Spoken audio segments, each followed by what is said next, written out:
Pertama, ini sering sekali terjadi dalam rumah tangga. Apa? Lebih seru di luar daripada di dalam.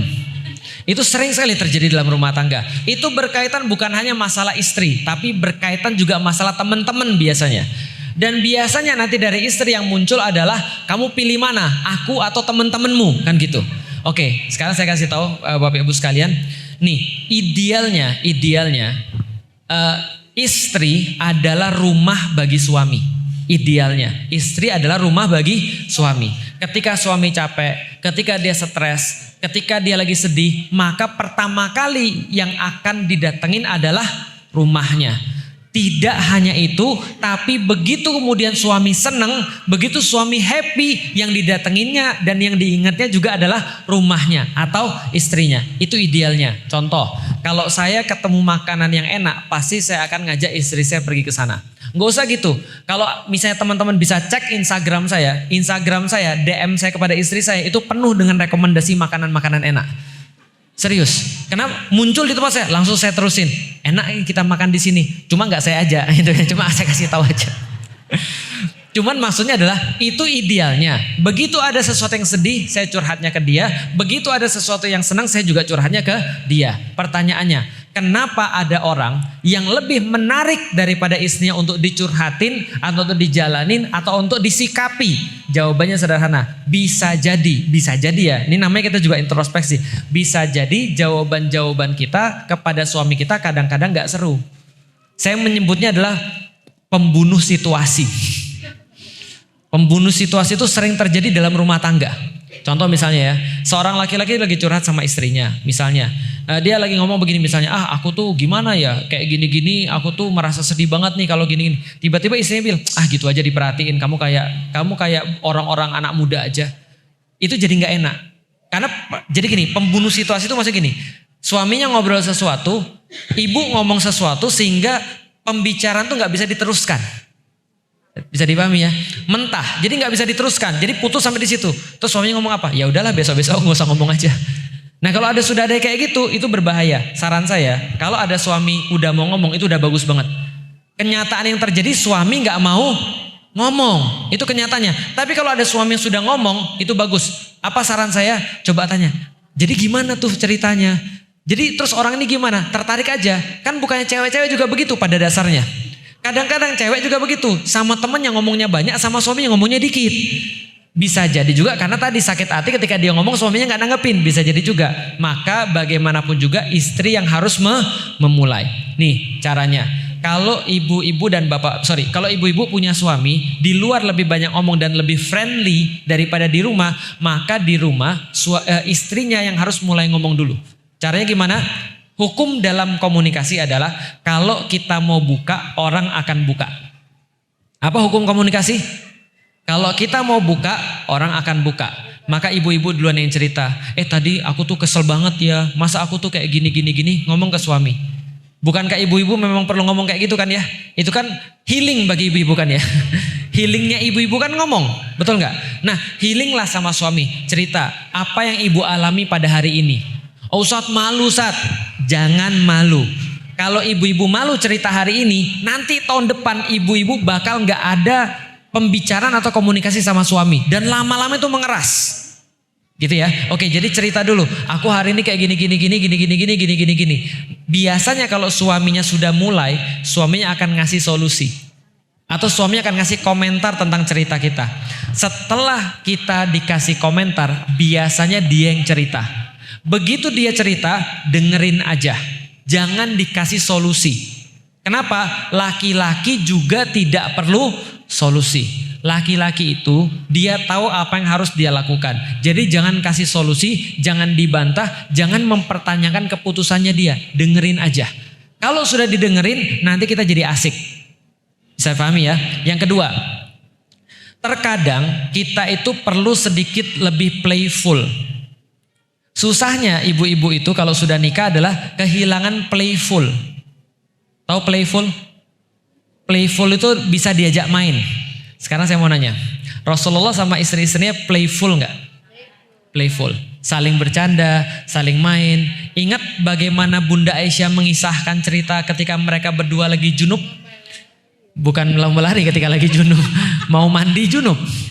Ketika mau mandi junub di satu tempat, maka Rasulullah itu kan dulunya kan gak ada bak air, adanya kan tempayan-tempayan gitu.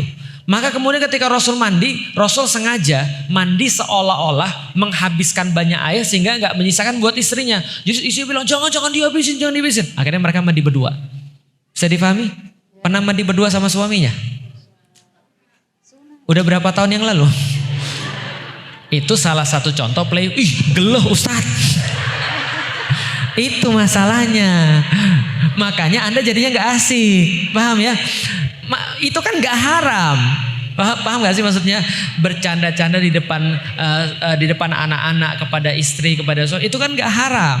Awalnya memang agak cringe. Tapi lama-lama insya Allah bisa diterima. Dulu kita juga begitu. Pas lagi pacaran. Pacaran tuh maksiat loh. Paham ya? Pacaran tuh maksiat. Tapi kan sering digoda-goda kan ya? Itu kan ya? Bener gak? Nah itu kan yang terjadi.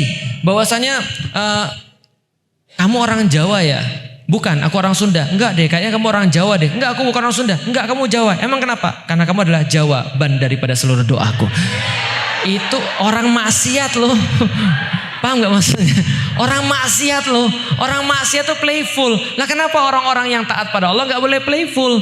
Maka rumah tangga tuh dijaga. Udah tuh Ustadz malu. Justru itu. Jangan-jangan kita ini adalah anak-anak yang dibesarkan gak pernah ngelihat orang tua kita tuh mesra. Makanya kita nganggap mesra itu kayak sebuah dosa. Padahal gak dosa. Bisa dipahami ya? Jangan juga kayak orang-orang yang sudah di sosial media ngumbar-ngumbar kemesraan. Gak gitu juga. Maksudnya di depan anak-anak itu mesra itu harus. Karena itu yang Rasul tunjukkan pada anak-anaknya juga. Bisa dipahami ya? Lomba lari kayak tadi. Aisyah, gimana kalau kita lomba? Kalau kamu kalah, kamu gendong saya. Kalau kamu menang, aku gendong kamu. Nah, itu kan Rasul mungkin mau aja gendong istrinya. Tapi kan lewat permainan, lewat percandaan. Kadang-kadang Rasul bercanda sama Aisyah. Aisyah bercanda juga dengan Rasulullah dan seterusnya. Ini adalah perkara-perkara yang wajar. Jadi di dalam rumah tangga tuh jangan dibuat kaku. Kadang-kadang kita perlu untuk nanya atau untuk playful misalnya. Atau jangan ragu mengungkapkan. Sekarang saya mau nanya. Ibu-ibu suka gak dipeluk sama suaminya? Pernah ngomong gak? Pernah ngomong gak? Aku minta dipeluk dong misalnya. Nah kalau pernah bagus. Teruskan kepada perkara-perkara yang lain yang lebih playful lagi. Jadilah kita tuh orang yang menyenangkan.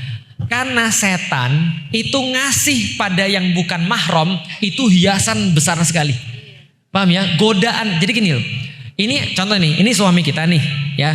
Ini temen perempuannya. Itu dikasih setan tuh. Mukanya dikasih menarik banget. Setiap gerak-geriknya menarik banget. Kenapa? Karena belum dinikahi. Nah kalau ibu tidak menggunakan daya tarik yang lebih besar, jadilah walaupun tetap maksiat ya. Itu yang pertama. Yang kedua, syukurnya Islam tidak hanya membebankan pada ibu-ibu sekalian, tapi Islam juga membebankan pada suaminya supaya istrinya jadi tetap menarik bagi dia. Maka Islam, kalau ada bapak-bapak yang dengar ya, camkan baik-baik, kecantikan istri tergantung kita taat atau maksiat. Kalau ada bapak-bapak yang dengar, ini serius. Kecantikan istri itu tergantung kita taat atau maksiat. Begitu kita maksiat, maka Allah akan nutupin mata kita dan setan akan mempercantik orang-orang lain. Maka bisa jadi istrinya nggak cantik karena dia maksiat.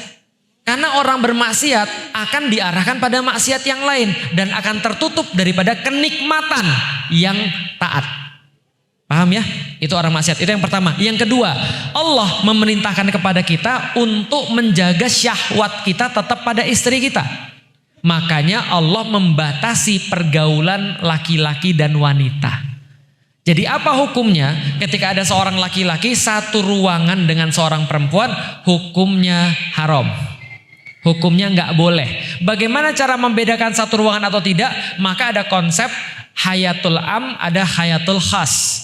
Hayatul am adalah artinya kehidupan umum di mana orang-orang bisa berikhtilat atau bercampur baur di situ.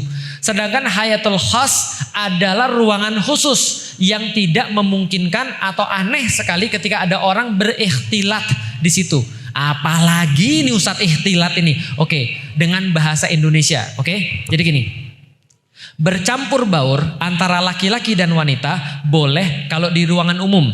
Contoh ruangan umum, pasar yang tidak ada batas untuk izin masuk atau izin keluar. Paham sampai di sini? Jadi di pasar tuh Bapak Ibu ketemu tukang ayam. Berapa Pak ayamnya? 70.000. Mahal banget. Nggak apa-apa.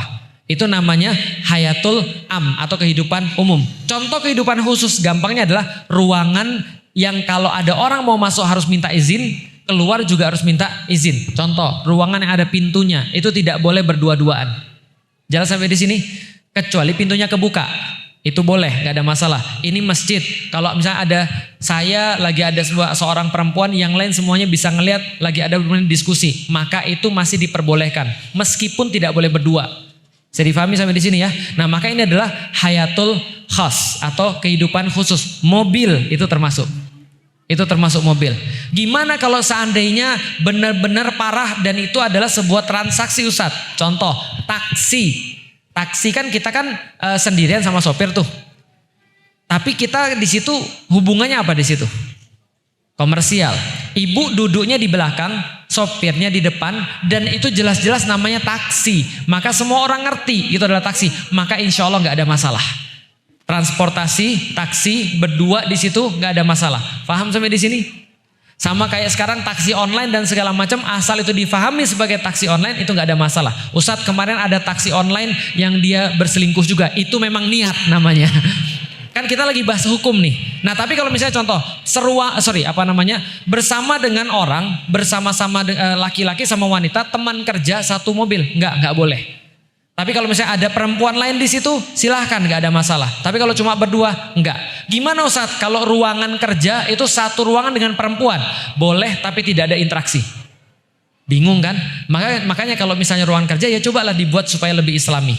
Saya punya karyawan perempuan, saya juga punya karyawan laki-laki. Dan saya pisah karyawan laki-laki dengan karyawan perempuan. Karena ingat, saya mau menghindari masalah.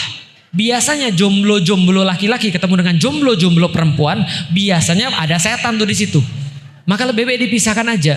Tapi memang kalau nggak bisa pisah ya berarti udah dikasih ruangan sekat atau apalah sehingga tidak terjadi interaksi di situ. Kalau nggak bisa bahaya.